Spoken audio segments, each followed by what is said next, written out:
नमस्कार।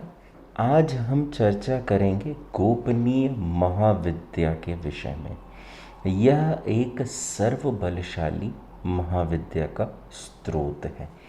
साधकों को अनेक पुस्तक के माध्यम से महाविद्या की जानकारी प्राप्त हुई, जिसमें लंबे समय तक साधना करने के बाद साधक अपने जीवन में निश्चित ही लाभ प्राप्त करते रहे हैं।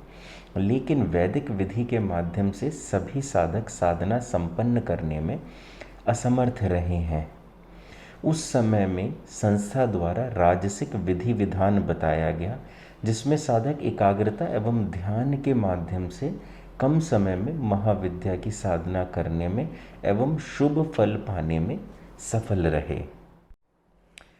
महाविद्या का चुनाव साधक स्वयं से भी करते हैं, जिनके प्रति उनकी अधिक निष्ठा होती है, भक्ति अधिक रहती है, वह उनकी साधना करते हैं। दृढ़ संकल्पी साधक लंबे समय तक साधना कर लेते हैं, लेकिन कई साधक समय से पूर्व ही स्वयं की गलतियों के कारण साधना पूर्ण ही नहीं कर पाते हैं। अन्यथा जल्दी प्राप्ति की इच्छा में अन्य कोई निम्न वर्ग की साधना का चुनाव कर लेते हैं, जिससे जल्द ही उनके संकट हर जाएं। महाविद्या साधना में समय अधिक लगता है, लेकिन जीवन भर का साथ मिलता ही मिलता है। साथ ही साथ आने वाले जीवन में भी कुशल योनि की प्राप्ति होती है।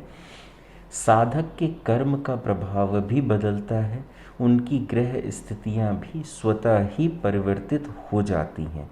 लेकिन साधक को अनेक वर्ष तक माता की साधना करनी होती है।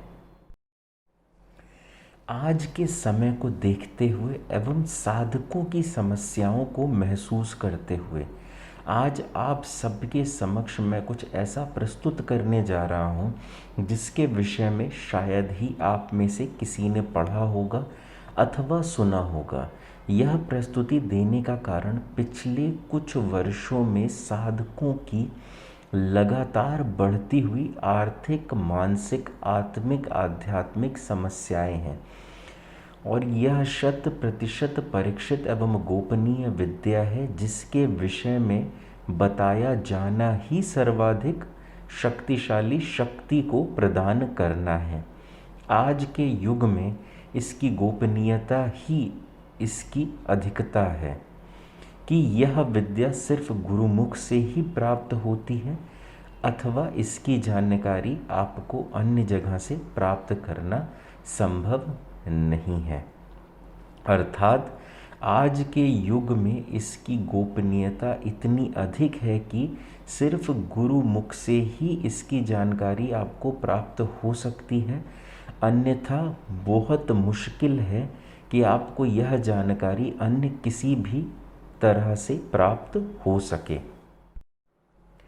यह एक अतुल्य एवं शीघ्र सिद्ध होने वाली महाविद्या के विषय में है, जिसमें जब भी साधक किसी भी महाविद्या की साधना को पूर्ण करना चाहते हैं, वह स्वयं से कर सकते हैं, और इसमें महाविद्या के अनेक स्वरूप को एक साथ सिद्ध किया जाना संभव है।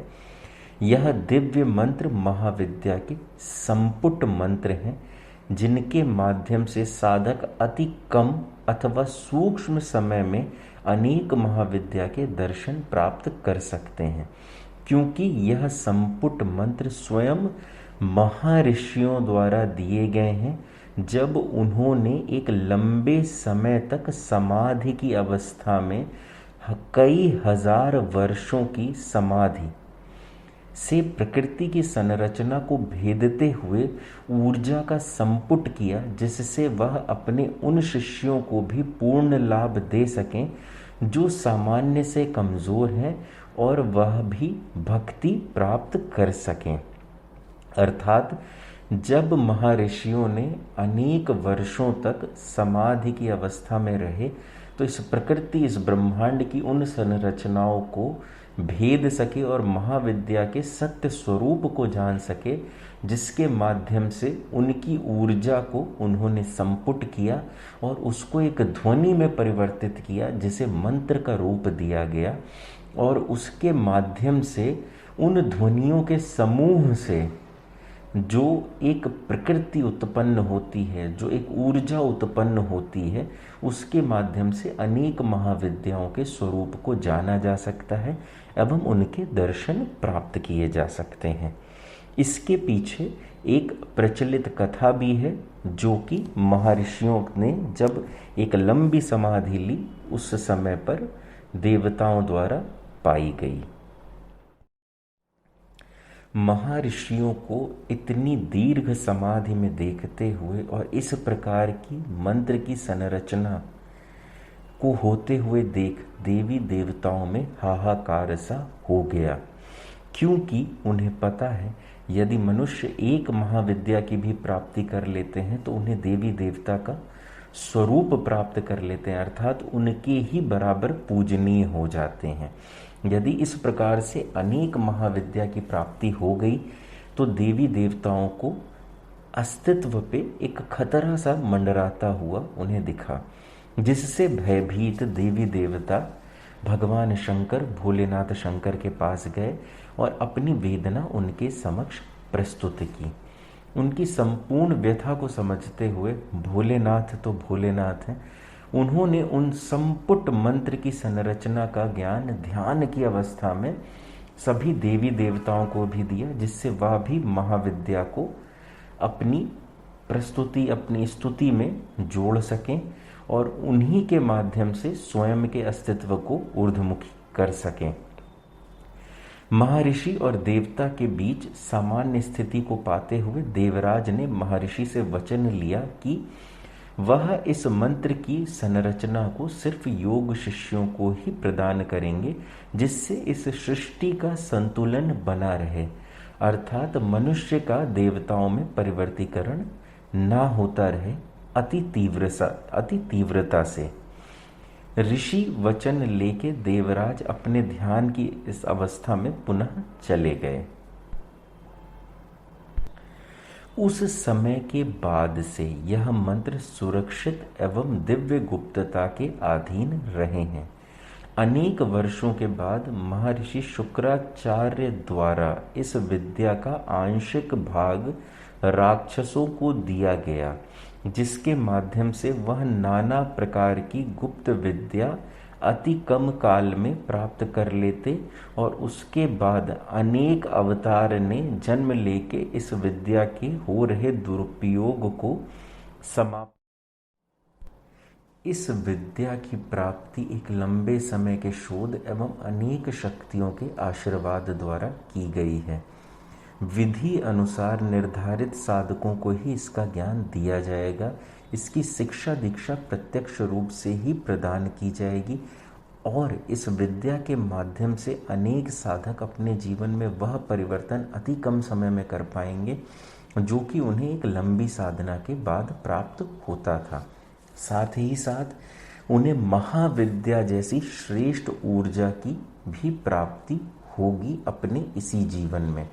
अधिकतर साधक कम समय में अधिक प्राप्ति हेतु निम्न वर्ग की साधना करते हैं, लेकिन वह अब सबको नहीं करनी होगी, क्योंकि इसमें सिर्फ निर्धारित साधकों का ही चयन होगा।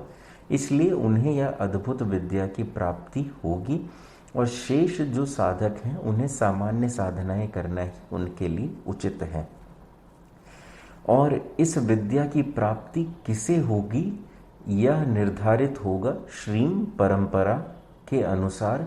उसी में चयनित साधकों में से किसी एक साधक को अथवा जितने भी साधक उस योग्य होंगे उसी परंपरा के अंतर्गत उन्हें इस विद्या का शिक्षा दीक्षा प्रदान। श्रीम परंपरा में जुड़ने हेतु आप हमारा टेलीग्राम चैनल ज्वाइन कर सकते हैं। इस समय श्रीम परंपरा में नामांकन नहीं हो रहा है, नामांकन पूर्व में हो चुका है। भविष्य में होने वाले नामांकन हेतु अथवा जो नामांकन होगा उसकी जानकारी भविष्य में टेलीग्राम चैनल के माध्यम से ही आपको प्राप्त होगी। अतः आप टेलीग्राम चैनल से अवश्य जुड़ें और नामांकन में जो भी आवश्यक जानकारी होगी वह आपसे लेने के बाद आपको कुछ परीक्षाएं देनी होंगी। यदि आप उसमें सफल होते हैं तभी आप इस परंपरा का भाग बन सकते हैं। श्रीम परंपरा के विषय में अधिक जानकारी हेतु आप टेलीग्राम चैनल ज्वाइन करके श्रीम परंपरा सर्च बॉक्स में लिखकर जान सकते हैं। धन्यवाद एवं नमस्कार।